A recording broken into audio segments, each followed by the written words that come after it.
అందరికీ praise lord. దేవుని నామానికి మహిమ కలుగును గాక. మీరందరూ బాగున్నారు కదా? మీరు పెడుతున్న ప్రతి ప్రార్థన రిక్వెస్ట్కి అనేది మేము ప్రార్థన చేస్తూ ఉన్నాం.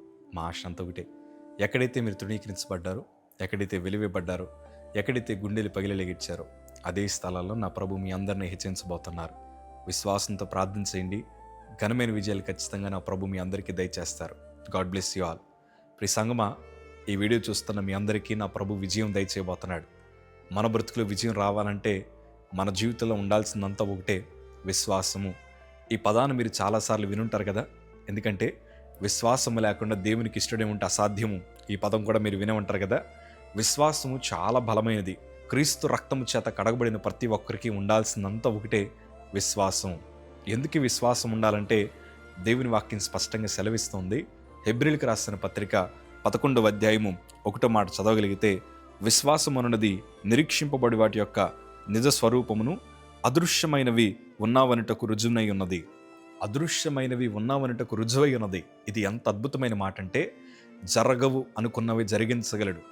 ఇంకా చూడము అనుకున్న వాటిని మనం చూడగలం. ఇంకా అభివృద్ధి చెందరు అనుకున్న వారిని అభివృద్ధి చెందేలాగా నా ప్రభు చేస్తాడు. అదృశ్యమై ఉన్నవి. ప్రియ సంగమా, మన జీవితంలో ఎన్నో సమస్యలు, మన జీవితంలో ఎన్నో బాధలు. కొంతమంది అంటారు, నీకు ఉద్యోగం రాదు, నీకు వివాహం జరగదు, మీరు ఎన్నటికీ ఇల్లు కట్టుకోలేరు, మీరెట్లా బ్రతుకుతారు, మీరు వ్యాపారాలు ఎట్లా లాభాలు సంపాదిస్తారు, మీ వల్ల కాదు, మీ తరం వల్ల కాదని కొంతమంది మనల్ని కించపరచుండొచ్చు. సాతాను కూడా కొన్నిసార్లు మన చెవిలో ఇట్లా మాట్లాడతాడు, నీ వల్ల ఇంకవదు, ఎన్నో సంవత్సరాలుగా ప్రార్థన చేస్తున్నావు, నీకెందుకు అద్భుతం జరుగుతుంది, ఎన్నో ఉపవాసాలు ఉండి ప్రభు సన్నిధిలో కనిపెడుతున్నావు, అందరికీ జరుగుతున్నాయి, నీ ఒక్కడికి ఎందుకు జరగట్లేదు, నా కుటుంబానికి ఎందుకు ఇన్ని సమస్యలు అని పలు రకాల ఆలోచనలు నీకు వచ్చినా విశ్వాసాన్ని కోల్పోకండి. ఎందుకో తెలుసా, జరగవు అనుకున్నవి నా ప్రభు జరిగిస్తాడు. విశ్వాసం అంత ఉన్నతమైంది. బైబిల్లో రాయబడిన చాలామంది విశ్వాస వీరులు శోధన మధ్యన, శ్రమల మధ్యన ప్రయాణం చేశారు. కానీ అయినా ఘనమైన విజయాలు వారు పొందుకోవడానికి గల కారణం ఏంటి తెలుసా, వారన్నీ కోల్పోయినా విశ్వాసాన్ని కోల్పోలేదు. ప్రియ సంగమా, ఈ 2026 సంవత్సరంలో మీ బ్రతుకులు నా ప్రభు ఎట్లా మారుస్తారంటే, ఇప్పటిదాకా ఏదైతే మీ ఇంట్లో జరగవనుకున్నారో ఆ కార్యములన్నింటినీ నా ప్రభు జరిగించి నూతన సాక్షులుగా నా ప్రభు మిమ్మల్ని నిలబెట్టబోతున్నారు.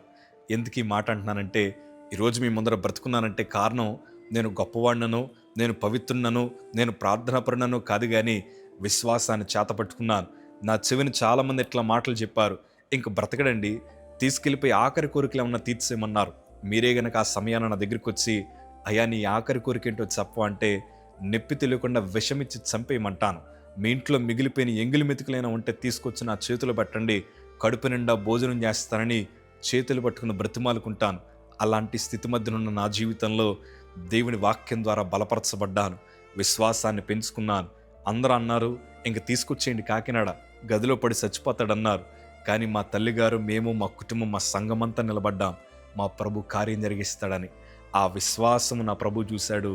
ఇంక అద్భుతం జరగదు, ఇంక బ్రతకడు, ఇంక కాకినాడ సజీవంగా తిరిగి రారని అనుకున్న వారందరి కళ్ళ ముందర ఈరోజు గొప్ప సాక్షిగా ప్రభు నిలబెట్టాడు. నా బ్రతుకులో జరిగించిన దేవుడు మీ బ్రతుకులో కూడా జరిగిస్తాడు. ఎప్పుడు చెప్పనా, మీ విశ్వాసం స్థిరంగా ఉన్నప్పుడే. కష్టాలు నష్టాలు అందరికీ వస్తాయండి. చీకట్లో ఉన్నప్పుడే కదా నక్షత్రాలు కనిపిస్తాయి. కొన్నిసార్లు చీకట్లో ఉన్నప్పుడు మనకి చక్కగా మెరుపుల పురుగులు కనిపిస్తూ ఉంటాయి. పగటిపూట అవి ఎట్లా ఉంటాయో తెలియదు, కానీ చీకటైనప్పుడే వాటి అసలైన అందం బయటపడుతుంది. శ్రమలు వచ్చినప్పుడే, బాధలు వచ్చినప్పుడే నీ అసలైన విశ్వాసం బయటపడుతుంది. ఎంత వెలిగించబడ్డామో తెలుస్తుంది. అందుకే శ్రమ చూసి భయపడకండి, వేదనను బట్టి ప్రభువుని విడిచిపెట్టి దూరంగా వెళ్ళకండి. ప్రార్థన చేస్తూ మీ విశ్వాసాన్ని బలపరచుకోండి. చక్కటి సాక్షిగా నిలబడతాడు. విజయం మీదే. ఈ సంవత్సరం ఉద్యోగాలు దేవుడు ఇవ్వబోతున్నాడు. ఈ సంవత్సరం రాదు అనుకున్న గర్భఫలాన్ని ప్రభు ఇవ్వబోతున్నాడు. లాభము రాదు అనుకున్న వారికి వ్యాపారాల్లో గొప్ప విజయాలు దేవుడు దయచేయబోతున్నాడు. ఇంకా జరగదు అన్నవారి బ్రతుకులో గొప్ప కార్యాలు ప్రభు జరిగించబోతున్నాడు. అందరూ నోటు మీద వేలేసుకొని మీ విజయాలు చూసే తరుణాలను నా ప్రభు ఇవ్వబోతున్నాడు. God bless you.